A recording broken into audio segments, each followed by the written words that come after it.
Gracias a Octavio y gracias a Carlos por estar acá con nosotros. Les cuento un poco de qué va esta charla.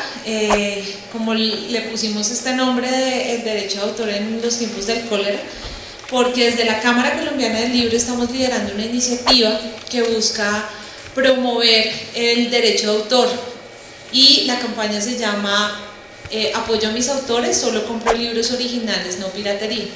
Entonces por eso estamos acá con Octavio como autor y con Carlos como representante de la Dirección Nacional de Derecho de Autor, para hablar un poco acerca de la importancia del derecho de autor y de por qué debemos respetar esa cadena del libro y a todos los protagonistas que hacen parte de esa historia que hay detrás de los libros, quiénes los hacen, cómo los hacen y demás. Entonces, pues quiero primero entonces darle la bienvenida a Carlos para que Carlos nos cuente un poco acerca de la Dirección Nacional de Derecho de Autor, qué es, cómo funciona y qué hacen para proteger el derecho de autor en Colombia.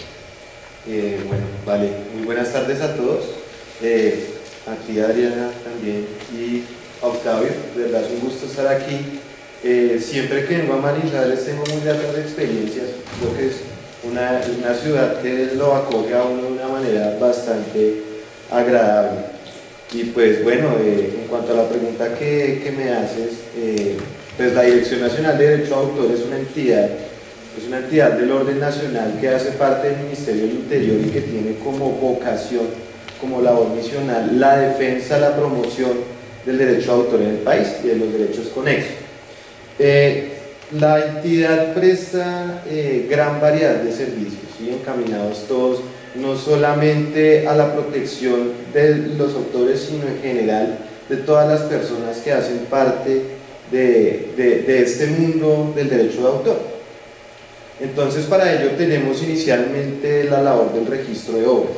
De hecho, es la labor más antigua que viene desempeñando esta entidad y que data incluso de finales del siglo XIX, de finales de este siglo, y que se ha venido consolidando a lo largo de los años hasta el presente, con un promedio en los últimos años más o menos de alrededor de 75.000, 76.000 registros de obras, actos y contratos en materia de derecho de autor al año. También tenemos dentro de nuestras actividades servicios tales como el Centro de Conciliación Fernando Inestrosa, mediante el cual posibilitamos que en el caso de que existan controversias en materia de derecho de autor, las personas que se encuentran involucradas en estas situaciones logren llegar a un acuerdo a través de esta figura alternativa de solución del conflicto. Es una figura bastante interesante, no solamente desde el ámbito de lo jurídico, sino también desde el mismo ámbito de la solución de conflictos del derecho de autor, porque permite que las partes directamente del final o logren zanjar, por decirlo así, controversias que se generan por el uso de las obras. También tenemos el servicio de asesoría jurídica, un servicio muy importante que también brinda la dirección y que brindamos a través de 3 canales. Digamos, el principal de ellos es la asesoría presencial, pues para quienes pueden acercarse, tienen la oportunidad de ir a la ciudad de Bogotá. En las instalaciones de la dirección brindamos nuestros servicios de asesoría jurídica. También tenemos la asesoría por el canal telefónico, y finalmente a través de nuestra página web también brindamos este servicio. Tenemos también un portafolio de capacitaciones en muchos temas relacionados con el derecho de autor, no solamente con charlas presenciales, sino también con cursos virtuales. En la actualidad la Dirección Nacional de Derecho de Autor tiene un portafolio de 8 cursos, no solamente sobre aspectos generales de derecho de autor, sino sobre las industrias en particular. Por ejemplo, tenemos uno para la industria editorial en estricto sentido. Y también tenemos las funciones jurisdiccionales que nos brindó en el año 2012 el Código General del Proceso, Ley 1564 de este año. Y mediante esta figura, lo que hace la dirección es que se le da la potestad, se le da la autoridad a ciertos funcionarios para que ellos administren justicia, por decirlo así. Ellos funcionan en ese tipo de situaciones como jueces civiles. Entonces, es una función también novedosa que tiene la dirección y que se ha venido consolidando desde la atribución de esta facultad legal. Valga decir que la Subdirección de Asuntos Jurisdiccionales, si bien hace parte del organigrama de la dirección, tiene una autonomía respecto del resto de labores de la entidad, precisamente para brindar la imparcialidad que es propia del servicio de la Administración de Justicia, ¿sí? Entonces, en general, retomando un poco la dirección como entidad que tiene la labor de liderar la política pública en materia de derecho de autor en el país, brinda todos estos servicios para que todo el público interesado pueda acceder a ellos, y no solamente eso, sino también se promueva y se fortalezca el derecho de autor en el país. Ok, Carlos y Octavio, ahora como autor, yo quisiera que nos contaras un poco, porque cómo es el proceso de hacer un libro, porque desde que se te ocurre la idea hasta que la llevas a una editorial y hasta que se publica y se empieza a distribuir. Porque cuando hicimos el lanzamiento de esta campaña hace 2 semanas, 3 semanas más o menos, nos dimos cuenta que en general la gente no sabe cuál es el proceso de elaboración de un libro. La gente identifica al autor, a veces al editor y muy pocas veces al librero, pero no saben toda la gente que hay en ese transcurso, no saben la gente cuánta gente trabaja para hacer posible ese libro y la publicación de ese libro. Entonces, para que nos cuentes cómo funciona y entender un poco acerca de este proceso. Claro que sí, Adriana, muy amables por acompañarnos. La verdad es que la producción de un libro es un proceso supremamente largo. Empecemos por el autor. Muchas personas creen que las personas que escribimos tenemos una relación con el Espíritu Santo o con el ángel de la guarda, y que entonces uno de los dos baja y nos dicta los libros, y eso es completamente falso. Un libro de 150 páginas, por ponerle alguna extensión, puede significar trabajo de 3, 4, 5 años y de muchas horas a la semana, tanto como una jornada laboral normal, porque estamos hablando de un producto que tiene que ser lo mejor posible para que siquiera nos podamos atrever a mandárselo al editor.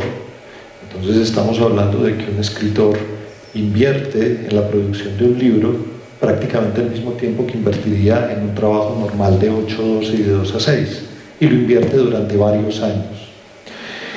Después de que se tiene un manuscrito lo más limpio y lo más perfecto, entre comillas, posible, el libro es sometido a la editorial.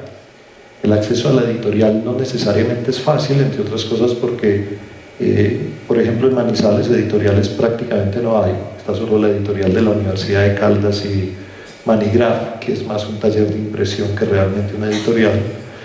Y entonces, si en el caso mío, por ejemplo, que vivo en Manizales, pues tengo que intentar estar en Bogotá y hablar con el editor de una de las casas en Bogotá.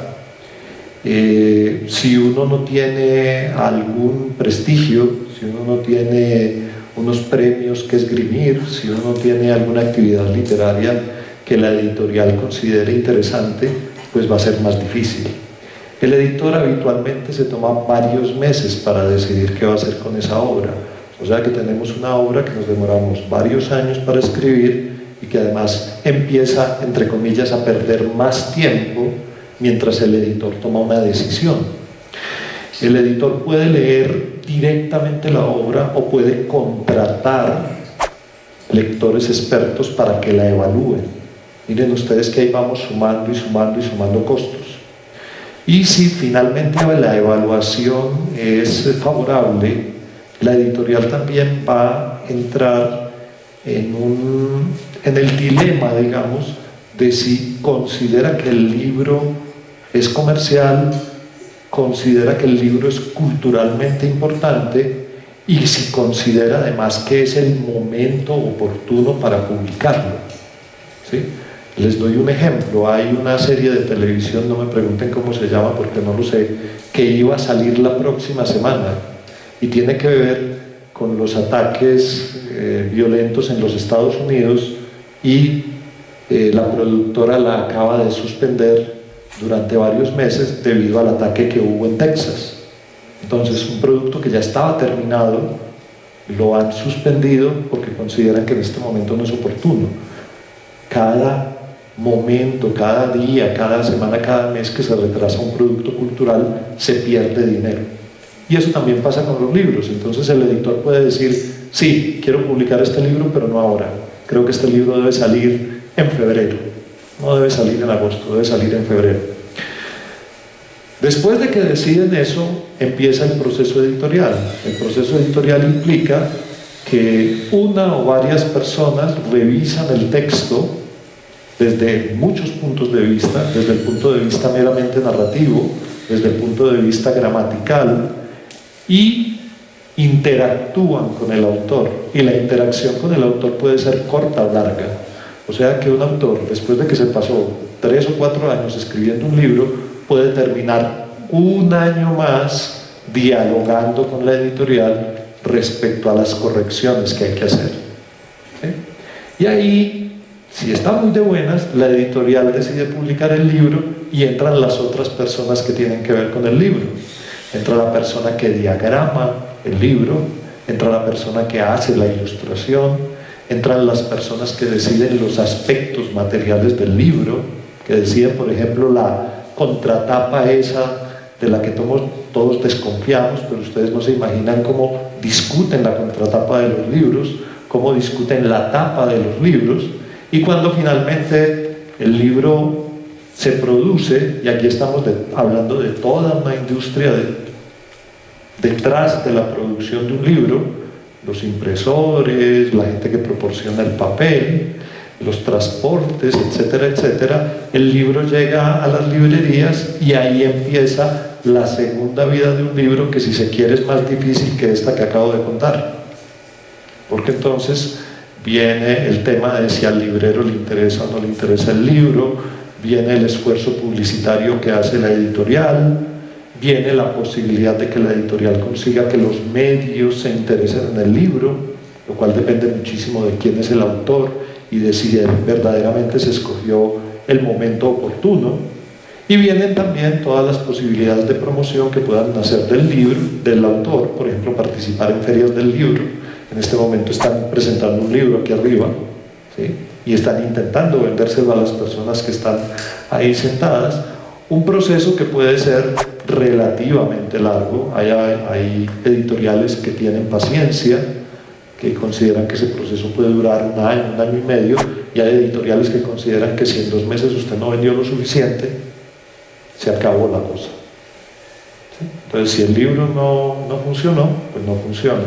Creo que lo interesante desde el punto de vista de los derechos de autor es que estamos hablando del trabajo de muchísimas personas, incluido el autor, muchísimas personas que están haciendo su mejor esfuerzo y muchísimas personas que dependen de la producción del libro y de la venta del libro. Cuando tú vas y fotocopias el libro, estás arruinándole el trabajo a todas esas personas. Y si el libro además se produce electrónicamente, hay que ser sinceros, el libro electrónico es muchísimo más fácil de piratear, entonces ahí sí que se perdió absolutamente todo. Entonces, para un autor lo ideal sería vivir de los derechos de autor. Como se pueden imaginar, si yo pudiera vivir de los derechos de autor, no estaría sentado aquí. Bueno, pues como vemos, sí es un trabajo arduo que requiere mucho tiempo, pero entonces yo quiero preguntarle a Carlos, ¿qué se hace en Colombia para proteger el derecho de autor en el caso de los libros y qué implicaciones legales tiene infringir el derecho de autor? Ok, bueno, debemos tener en cuenta inicialmente que la naturaleza jurídica del derecho de autor nos dice que siempre que vayamos a utilizar una obra de cualquier persona que la haya creado, bien sea en parte o en su totalidad, independientemente de que tenga ánimo de lucro o no ese uso, debemos pedir un permiso al titular de los derechos patrimoniales de autor, ¿sí? Que puede ser gratuito, que puede ser oneroso, bueno, eso es una discusión accesoria, llamémoslo así, pero debe obtenerse esa autorización, pues por mandato de ley y pues también obviamente por el respeto que debemos tener hacia el autor y hacia todas las personas que colaboran en ese esfuerzo que nos brinda como resultado la creación y la difusión de una obra. Entonces, si no pedimos ese permiso y no estamos amparados en una limitación o excepción al derecho de autor, porque eventualmente puede que estemos cobijados en una de ellas, como por ejemplo puede ser la cita. Quiero ilustrar algo que estoy reflexionando y para ello debo valerme de un extracto breve de una obra que escribió otra persona. Digamos, hay ciertos casos en donde la ley me permite utilizar fragmentos, partes o la totalidad de una obra sin necesidad de pedir permiso, pero si no estamos en el campo de la limitación o si la obra no está en dominio público, debemos obtener ese permiso como respeto a la labor que hace este creador y todo el equipo que está detrás de él. Si no obtenemos ese permiso y no estamos amparados en esas dos situaciones que les mencionaba, lo que ocurre es que estamos cometiendo una infracción y eso legalmente tiene unas consecuencias. Digamos que en el plano de lo que es jurídicamente la legislación de derecho a autor, pueden haber consecuencias civiles o pueden haber consecuencias penales. En cuanto a las consecuencias civiles, la persona que se ve vulnerada en sus derechos puede activar el aparato judicial para reclamar esa infracción y consecuentemente resarcir ese daño que le fue causado como fruto de esa vulneración. Entonces, esta persona, en el caso de los derechos patrimoniales, por ejemplo, puede iniciar un proceso de diálogo directo con esta persona para solucionar el problema. Si no se soluciona, si no se llega a un acuerdo tras la comisión de esta infracción, lo que pasa es que esta persona puede activar el mecanismo de la conciliación como método alternativo de solución de conflictos, siempre que estemos hablando de derechos patrimoniales. En el caso de los derechos morales de autor, su naturaleza jurídica nos dice que al ser intransferibles, imprescriptibles, pues no son en principio asuntos susceptibles de conciliación. Pero suponiendo que vamos a conciliar, vamos a discutir un asunto conciliar en materia de derecho de autor, podemos acudir a un centro de conciliación para dirimir ese conflicto, para solucionar esa controversia. Y entonces existen centros de conciliación que brindan esas funciones avalados por el Ministerio de Justicia, y en el caso de la Dirección Nacional de Derecho de Autor, les comentaba al principio, tenemos un centro de conciliación propio que permite la solución de esas controversias. Valga decir que todos los servicios, incluido el servicio de conciliación que brinda la Dirección Nacional de Derecho de Autor, es completamente gratuito. Entonces, si acudimos a la conciliación, podemos eventualmente solucionar la situación, llegar a un acta de conciliación que tendrá incluso la fuerza de una sentencia judicial, y pues las partes cumplirán ese acuerdo y ahí se acaba la situación. Pero en el caso en que aún yendo a la conciliación no solucionemos esta controversia, eventualmente ese titular de derechos de autor, ese autor, puede ya iniciar un proceso judicial de corte civil. Tendrá que demandar ante un juez civil la infracción a sus derechos morales y patrimoniales o patrimoniales de autor. Puede que en un caso la infracción incluya tanto derechos morales como derechos patrimoniales, pero puede que en una situación solo sea o el derecho moral o el derecho patrimonial. Pero puede acudir a la justicia para solucionar esa situación. Entonces tendrá que iniciar un proceso judicial, muy probablemente se tendrá que ver acompañado de un profesional en derecho que le ayude, que le guíe en este trayecto ante la jurisdicción, y obtendrá al final una sentencia que nos diga si efectivamente la persona a la que demandó cometió una infracción o no cometió una infracción.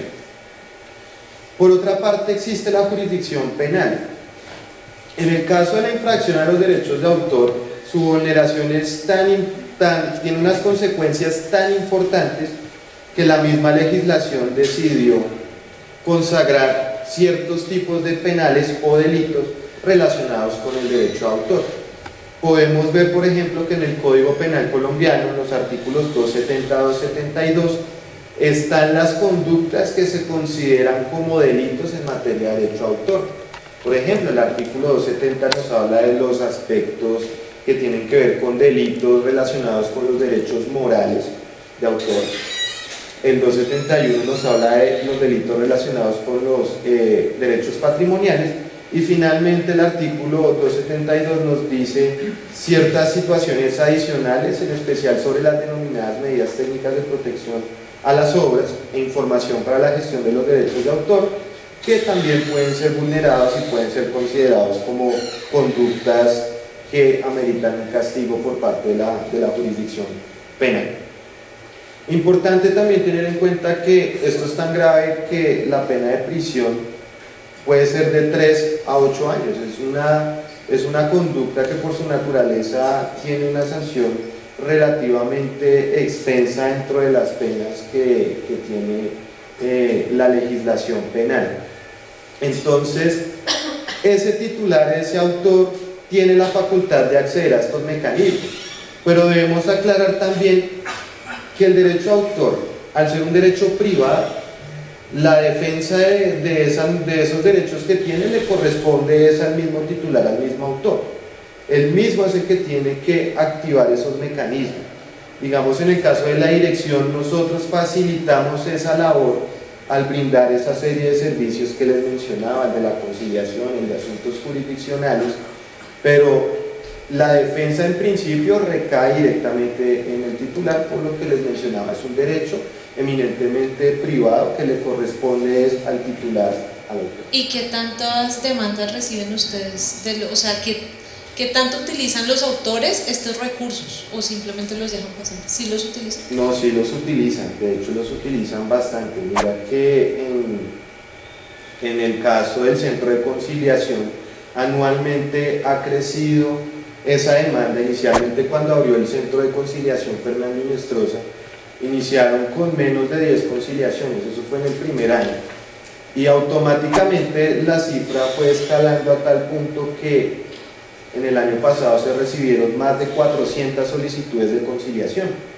En el caso de los asuntos jurisdiccionales, entre medidas cautelares, valga mencionar, en este punto quisiera también mencionar que dentro de la jurisdicción civil, los titulares de derecho a autor pueden solicitar medidas cautelares, que es como solicitar una orden muy especial al juez en materia civil para que de manera temporal, mientras se termina de discutir el proceso judicial, se detenga la comisión de esa conducta infractora. Entonces, y las medidas y las pruebas extraprocesales, que son también un mecanismo judicial que permite preservar las pruebas que se puedan tener en relación a una infracción. Y retornando ya un poquito a lo que mencionabas, a lo que me preguntabas, en materia de asuntos jurisdiccionales, la cifra ha ido también escalando a tal punto que a finales del año 2018 se recibieron cerca de 120 solicitudes relacionadas con asuntos jurisdiccionales, no solamente demandas, sino medidas cautelares y también pruebas extraprocesales. Entonces, es un mecanismo que se utiliza bastante por parte de los titulares y que ha aumentado precisamente por el conocimiento que se ha venido adquiriendo de estas facultades que da la legislación y también de los servicios que brinda la dirección. Ok, Octavio, desde distintas universidades, cuando hicimos el lanzamiento de la campaña, me han dicho que muchos de los profesores y muchos de los autores e investigadores que trabajan para las universidades han decidido dejar sus obras de acceso libre. Esta es como una controversia porque pues nosotros estamos defendiendo el derecho de autor y creemos que hay que pagarles las regalías y los derechos a sus creadores, pero hay muchos autores que están decidiendo pues dejarlo a libre albedrío. Entonces, ¿tú qué piensas de esta decisión y pues cómo manejarla desde tu posición como autor, pero también entendiendo que trabajas en el sector cultural y que haces una feria del libro que vive también de los libros originales? Ahí se presentan muchísimas situaciones, muchísimas situaciones. De un lado hay autores que por la índole del trabajo que realizan, es un trabajo que tiene que ver esencialmente con lo científico y que tiene que ver además con unos públicos muy restringidos, muy restringidos. Cuando tú publicas un libro que es muy especializado en un campo del saber que le interesa a muy pocas personas, para ese autor lo más probable es que lo más importante sea entrar en la discusión, ¿sí? Participar de la construcción de un conocimiento. Entonces resulta natural que esta persona diga, bueno, es que realmente de derechos de autor no voy a ganar nada, ¿sí? De un lado, y de otro lado yo pertenezco a una institución educativa, entonces la educación, digamos que es mi función principal. Entonces que yo no venda 50 libros, que es lo que podría vender, pues no hace ninguna diferencia ni para mí ni para la universidad. Para que me entiendan, lo que un autor gana de derechos de autor habitualmente es el 10% del precio de venta. Entonces, si estamos hablando de un libro de 40.000 pesos, el autor gana 4.000. Si va a vender solo 20 libros, son 80.000 pesos. Entonces, restringir el acceso a un conocimiento que la persona quiere difundir por 80.000 pesos pues no tiene ningún sentido, sobre todo en el caso de las instituciones de educación superior, para una persona que está ganando, qué sé yo, 6, 8, 10 millones de pesos. Ese me parece un caso muy particular y creo que es un caso que se presenta en todas las instituciones. A veces las instituciones piden que uno haga eso. A mí me ocurrió con un libro de cuento que publicó una universidad y yo me negué, porque la literatura no es un campo restringido, ¿sí? Es un campo que puede disfrutar cualquier persona. Entonces, aunque insisto, la mayoría de los autores no vivimos de los derechos de autor, pues no tiene sentido que los regalemos, y además es una actividad que estamos realizando por fuera de nuestro trabajo, no la estamos realizando dentro de la labor por la que la universidad nos paga, que tiene como esa cosa de, bueno, la universidad me está pagando, es el Estado el que me está pagando, pues ¿por qué no ayudo a que la ciencia avance? De otro lado, también es interesante en esta cosa, ¿qué dijera yo? En esta cosa un poco picaresca de lo que ocurre a veces con los derechos de autor, y es que hay autores que están tan acostumbrados a que no los lean, que pues por lo menos me leyeron, ¿cierto? Por lo menos me leyeron, mejor dejo esto libre para que me lean porque nadie me lee, ¿sí? Y pues yo no sé qué tan público será esto, yo creo que sí, Adriana. Cuando a uno le dicen, mira, te vi pirateado en la séptima, uno a veces se pone más contento que bravo, porque si te piratearon significa que te están leyendo, ¿sí? Entonces pasan ese tipo de cosas. Hay otras circunstancias que pasan mucho en las instituciones de educación superior, y es que a veces uno tiene un libro que le interesa para los estudiantes, que uno desea que los estudiantes lean porque tiene unas cosas muy específicas que valen la pena, y entonces infortunadamente uno le tiene que decir a los estudiantes que lo fotocopien. Por fortuna ahora existe el derecho reprográfico, que es una forma de que cierto porcentaje del libro que se puede... Sí, cuando uno fotocopia un libro, uno puede ir cuando ustedes fotocopian un libro, los autores podemos ir a un centro que queda cerca a la Cámara... Centro de Derechos Reprográficos. De la Cámara Colombiana del Libro, y entonces de un impuesto que se le recoge a las fotocopias, los autores tenemos derecho a recibir un dinero. No mucho, pero se recibe, ¿sí?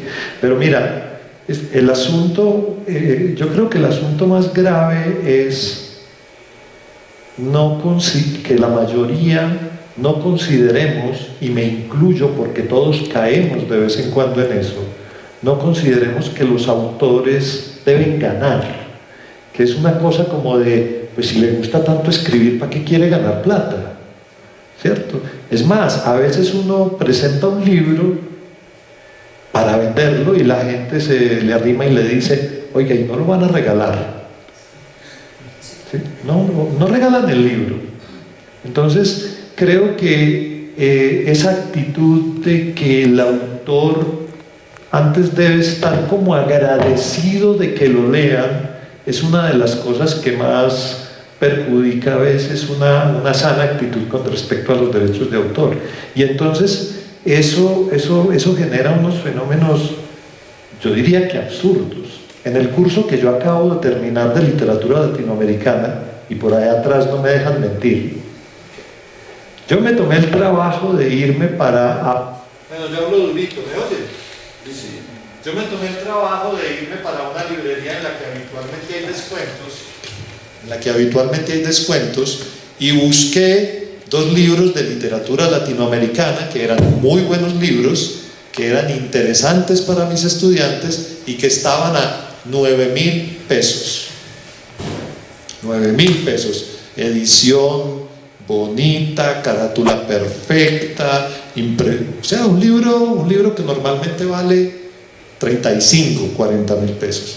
Entonces, con todo el riesgo de que mis estudiantes dijeran que era que yo quería favorecer a esa editorial, en la que además yo he publicado libros, o sea, todo obraba en mi contra, fui y les dije, mire, en tal librería hay unos descuentos, y en esos descuentos están estos 2 libros que no son famosos en Colombia porque la crítica literaria colombiana es una mierda, pero que son unos libros maravillosos. Valen 9.000 pesos. Vaya, cómprenlos antes de que los saquen porque son un saldo.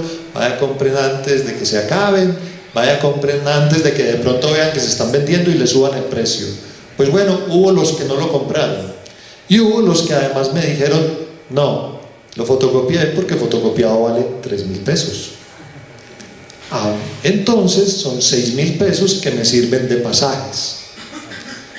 Y yo me quedé pensando, a ver, por ahorrarse 6.000 pesos se quedaron con unas fotocopias que se van a borrar en 1 año y medio, ¿cierto? Ahí hay una actitud con respecto a la obra, no solo a la obra literaria, a muchos tipos de obra, que es muy nuestra y que tiene que ver con el irrespeto y que tiene también que ver con la infravaloración de lo que tiene que ver con las artes, que es realmente el gran problema de los derechos de autor, ¿sí? No lo valoramos. Entonces, no me parece rara las personas que declaran que regalan los derechos de autor. Si es un texto literario yo no lo hago, pero entiendo que las personas que tienen un campo científico muy restringido lo hagan, porque los derechos de autor son completamente insignificantes para ellos. Gracias. Y bueno, también es muy importante que hay que hablar de algo, y es el tema del valor de los libros, el precio. Hemos recibido muchísimos comentarios cuando lanzamos esta campaña diciendo que pues los editores se están haciendo ricos a costillas de los lectores, que los libros son muy caros, que por qué un libro llega a valer 30.000 pesos, que eso es carísimo. Entonces pues yo creo que ese es un debate que hay que dar, y que no sé tú qué piensas, Octavio, respecto a eso, al costo de los libros, porque yo pienso que yo, por ejemplo, que soy lectora y no soy una lectora muy juiciosa como debería, cuando quiero un libro le invierto dinero, ¿no? Porque si quiero unos zapatos le invierto dinero, y si quiero un libro pues funciona igual, porque es que el libro me va a servir a mí y pienso que es un objeto de valor que tengo yo para mí, y que puedo compartirlo con alguien más y que me va a durar para toda la vida. Entonces por eso pienso que hay que invertirle dinero si lo quiero de verdad para siempre. Por eso no utilizo las fotocopias. Pero por ejemplo, ¿tú qué opinas del valor de los libros, del costo de los libros en Colombia? Y esta discusión que son caros, son baratos, son ¿qué? Yo creo que la industria editorial podría hacer un pequeño esfuerzo en que bajaran un poquito. Como te puedes imaginar, yo sé calcular el precio de los libros, y a veces hay unos que uno ve y uno dice, oiga, se les fue la manito un poquito. Pero Pero también acostumbro decirle a mis estudiantes que un libro vale una botella de aguardiente que se acaba en 2 horas y además da guayabo, ¿sí? En cambio el libro ni se acaba en 2 horas, ni da guayabo, y además lo pueden disfrutar muchas más personas. La botella de aguardiente, no, la botella de aguardiente para 2, 3 pues, pónganle 3 para esa botella de aguardiente. Entonces sí me parece que de un lado, a veces hay editoriales, no todas, a veces hay editoriales que estoy seguro de que hacen procesos complicados, se preocupan porque el papel sea ecológico, pagan bien a sus ilustradores, pagan bien a los traductores. En el caso de la traducción, eso es mentira. Pero creo que de otro lado está la infravaloración, insisto, de la obra, ¿no? Está el hecho de que vale lo mismo que una botella de aguardiente, no te da guayabo y varias personas lo pueden disfrutar, la pueden discutir, se puede convertir en un sustrato para tu crecimiento personal, se pueden convertir en un sustrato para tu crecimiento profesional. La botella de aguardiente no. Entonces sí me parece que esta campaña es muy importante precisamente por eso, porque creo que hay que transmitirle a la gente la idea de que el libro es un valor, ¿sí? Infortunadamente nosotros pertenecemos a una cultura en donde no nacemos con libros en la casa, ¿sí? Cuando uno crece en nuestros hogares sabe que la olla que hay en la cocina vale, porque ve que la olla la usan para cocinar. Pero como en nuestros hogares, por lo menos en el mío, por ejemplo, no había libros, pues uno no tiene conciencia del valor del libro.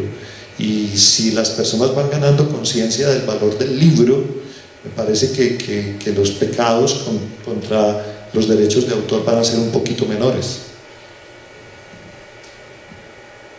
Carlos, ¿y cómo está el tema de derecho de autor específicamente en Manizales? ¿Se manejan esas cifras? ¿Tú sabes qué es? Uno, ¿qué acciones hace la dirección ya en las regiones?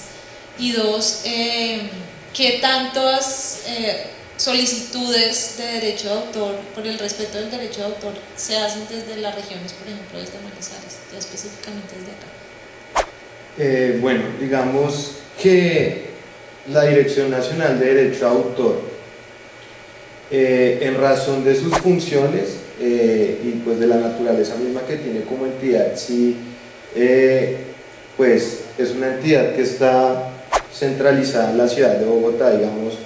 En ese sentido, pues digamos, a la fecha, digamos, no tenemos, por decirlo así, unas instalaciones físicas, sea aquí en Manizales o sea en las regiones, pero pues eso no ha sido impedimento para las funciones que brinda la dirección. Muy importante señalar, sobre todo en materia de registro de derecho a autor, que como brindamos un servicio de registro no solamente físico sino electrónico, pues todas las regiones del país acceden a esa plataforma, inclusive desde el extranjero. Entonces uno ve, desde la dirección, uno ve sobre todo cuando comienza a consolidar las cifras, por ejemplo, uno ve que hay muchas solicitudes de las regiones. En Manizales existe un número de solicitudes de derecho a autor considerable, pues en cuanto a lo que tiene que ver con las regiones. En este momento sí debo decirles que se me escapa el número exacto, ¿sí? Pero sí existe desde las regiones precisamente ese interés, porque la dirección trabaja por brindar esos servicios más allá de la limitación física del espacio. Entonces el registro de derecho a autor, por ejemplo, el servicio de capacitaciones, que como les mencionaba tenemos los cursos virtuales, inclusive los servicios de conciliación y de asuntos jurisdiccionales, en esos casos no es digamos tan común, pero sí se ven casos de infracciones al derecho a autor o de solicitudes de conciliación que vienen desde las regiones, más allá del desplazamiento físico que a veces debe haber pues para acudir a la ciudad de Bogotá. Pero sí existe por parte de las regiones, sí existe ese interés en utilizar los servicios. Digamos, afortunadamente, gracias a la labor del registro en línea y del servicio de capacitación, principalmente hemos logrado llegar a las regiones y pues entre ellas acá en la zona Manizales.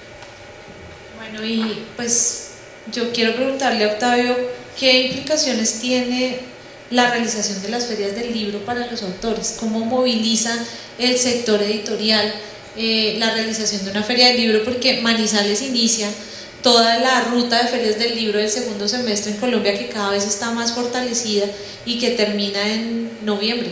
En noviembre termina en Popayán. Entonces, ¿qué significa para un autor y estar en las ferias del libro y este periplo que empezamos? Las ferias del libro son muy importantes para difundir una obra y para vender una obra, sobre todo cuando es una novedad, ¿sí? Porque las personas acuden pues motivadas porque en la prensa, en la televisión, en internet oyen hablar de un determinado libro.